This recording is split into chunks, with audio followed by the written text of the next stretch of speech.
Perahu adalah kakiku, karya Lia Amelia, dibacakan oleh Dwi Damayanti.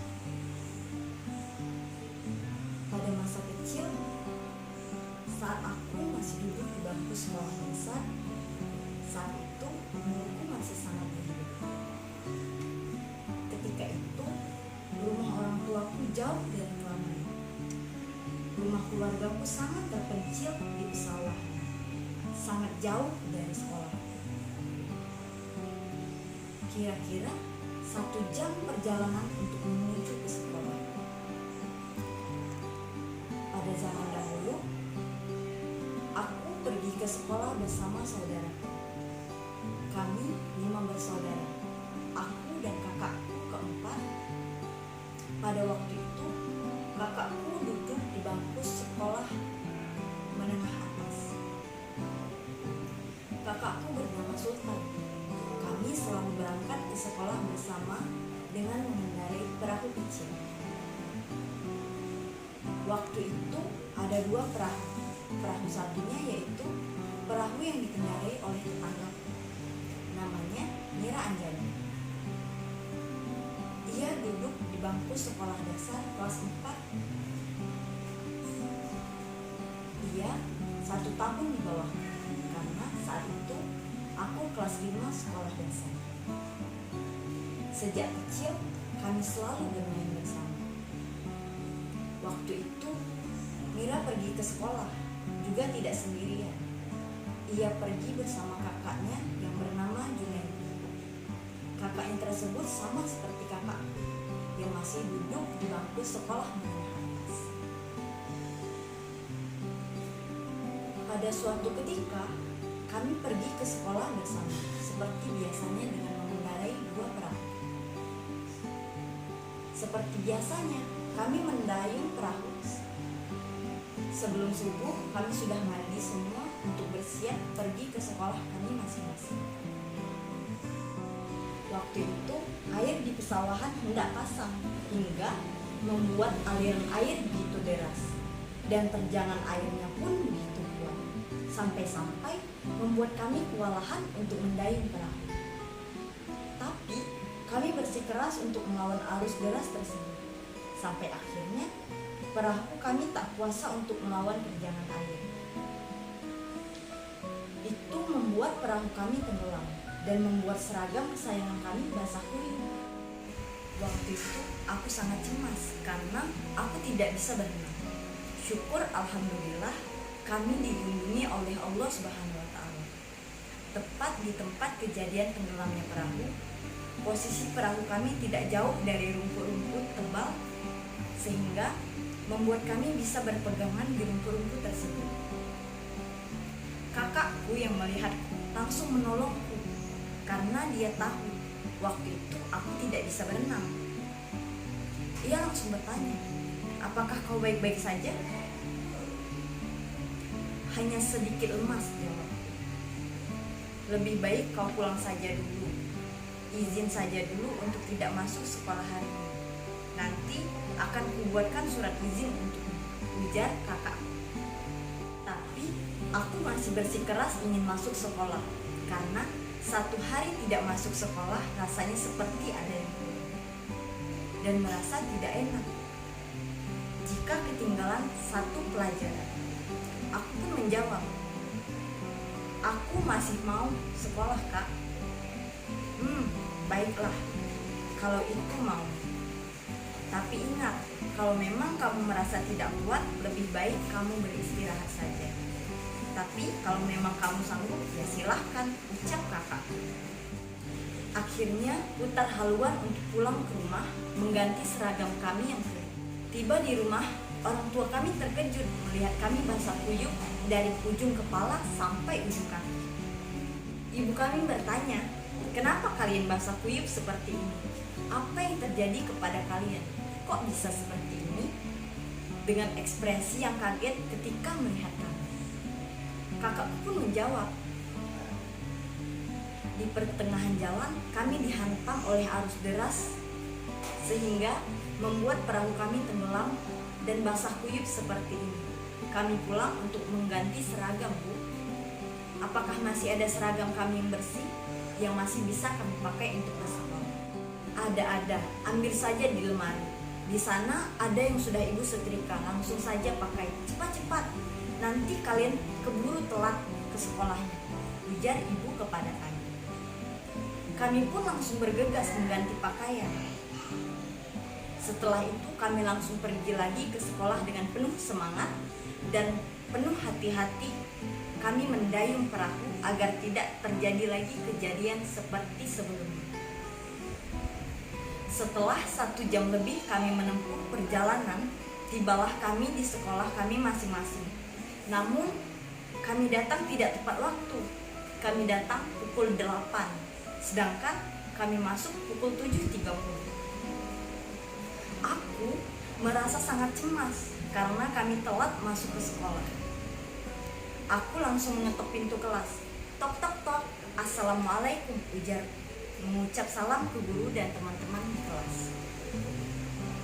Waalaikumsalam warahmatullahi wabarakatuh, jawab serentak bersama teman-temanku satu kelas. Mereka tampak kaget melihatku datang tidak tepat waktu seperti biasanya, karena biasanya aku datang lebih dulu. Aku langsung masuk ke kelas dan menghadap ke ibu guru yang sedang mengajar di kelas waktu itu. Maaf Bu, saya tidak datang tepat waktu karena terjadi kendala di perjalanan. Mohon maaf Bu, ujar saya pada guru yang sedang mengajar di kelas waktu itu. Kenapa bisa telat? Apa yang terjadi? Ibu guru bertanya. Tadi di perjalanan perahu kami tenggelam Bu, karena tidak bisa melawan arus air yang deras, hingga membuat perahu kami tak kuasa menahan air tersebut. Kami semua tenggelam dan terpaksa kami harus pulang terlebih dahulu untuk mengganti pakaian, jawabku waktu itu. Ibu guru pun menjawab, oh iya, sudah, silahkan Bu. Hatiku sangat lega dan tenang sekali waktu itu, karena guruku tidak memarahiku. Meskipun aku datang terlambat tidak tepat waktu. Terkadang aku sempat berpikir, susahnya punya rumah yang jauh dari keramaian. Untuk pergi ke sekolah pun harus melewati pesawahan, hutan-hutan, sungai, pepohonan, dan lain sebagainya. Kadang aku merasa sedih karena begitu sulitnya bagi kami untuk mencari ibu. Tapi itu semua tidak membuat kami putus semangat. Bahkan malah membuat hatiku bertekad tidak akan mau lagi tinggal di pesawahan seperti ini, karena cukup kami saja yang mengalami semua ini. Hujan, panas, angin, embun, petir, musim kemarau, semua sudah kami lalui di sini. Kami tidak ingin mengulangi ini semua. Meskipun seperti ini, kami harus tetap bersyukur, karena ini adalah sesuatu pengalaman yang tidak bisa kami lupakan sedikitpun. Tibalah di mana kakakku lulus sekolah menengah atas dan aku pun lulus sekolah dasar. Waktu itu aku sangat bingung antara senang atau sedih, karena kakakku sudah lulus SMA. Dia bisa melanjutkan cita-citanya, tetapi aku juga sedih karena merasa sendirian. Karena aku anak perempuan dan tergolong masih sangat belia waktu itu. Aku takut untuk pergi ke sekolah sendirian. Pergi sekolah yang melewati pesawahan, hutan-hutan, sungai, pepohonan, dan lain sebagainya. Hal itu membuat orang tuaku tidak bisa percaya penuh untuk melepaskanku pergi ke sekolah sendiri. Sampai-sampai waktu itu orang tuaku tidak mau melanjutkanku untuk sekolah lagi.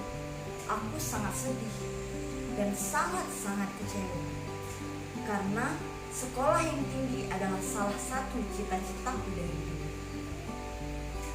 Tetapi alhamdulillah, Allah yang maha membolak-balikan hati merubah semua yang telah diucapkan oleh orang tuaku waktu itu.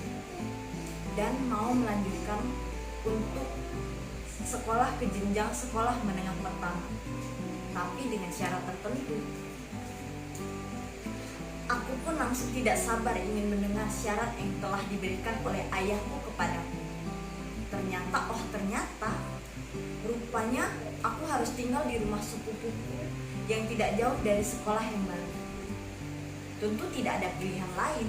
Demi melanjutkan cita-citaku, aku harus mematuhi syarat dari orang tua, yakni untuk tinggal di rumah sepupuku.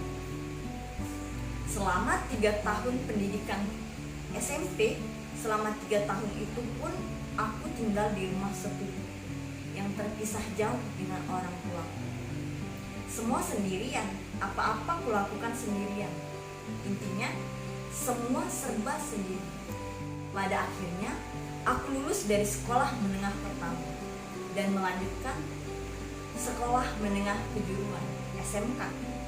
Selama 1 tahun, aku masih tinggal di rumah sepupuku dan tanpa diduga-duga kami mendapatkan rezeki dari Allah Subhanahu wa Ta'ala yang bisa membuat keluarga kami bisa pindah ke tempat yang lebih layak dan bisa berkumpul lagi seperti dulu.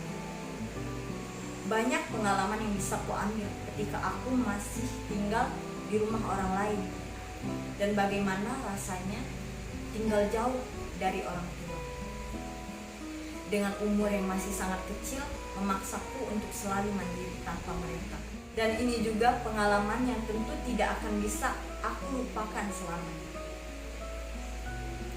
Di suatu ketika, tibalah hari yang kami tunggu-tunggu, yakni hari itu kami sekeluarga pindah rumah baru. Meskipun rumah kami sangat sederhana dan tidak terlalu besar, terbuat dari bahan kayu, tapi kami semua bersyukur sekali bisa berkumpul lagi seperti dulu. Dari hari itu sampai sekarang, kami selalu berkumpul bersama lagi.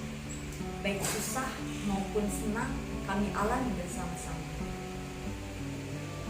Aku sangat bersyukur karena dari zaman yang begitu menyedihkan, susah atau sulit bagiku, dan pada akhirnya tibalah di masa sekarang yang lebih baik dari zaman dulu. Pada saat aku masih duduk di bangku sekolah desa, sampai aku sekolah perguruan tinggi saat ini. Banyak sekali pengalaman-pengalaman yang bisa kuambil dan hikmah yang menjadikan suatu pelajaran dalam hidup di masa yang akan datang, dan juga untuk memupuk dalam hati agar berusaha untuk menjadi lebih baik lagi, bersungguh-sungguh untuk mengejar cita-cita atau pengalaman-pengalaman yang telah kulalui tidak akan pernah lagi terulang kepadamu, yang juga penerus atau keturunan-keturunan nanti, agar mereka tidak mengalami susahnya di posisiku waktu itu. Cukup aku saja yang mengalami semua ini, dan aku bertekad untuk tidak mengulanginya lagi.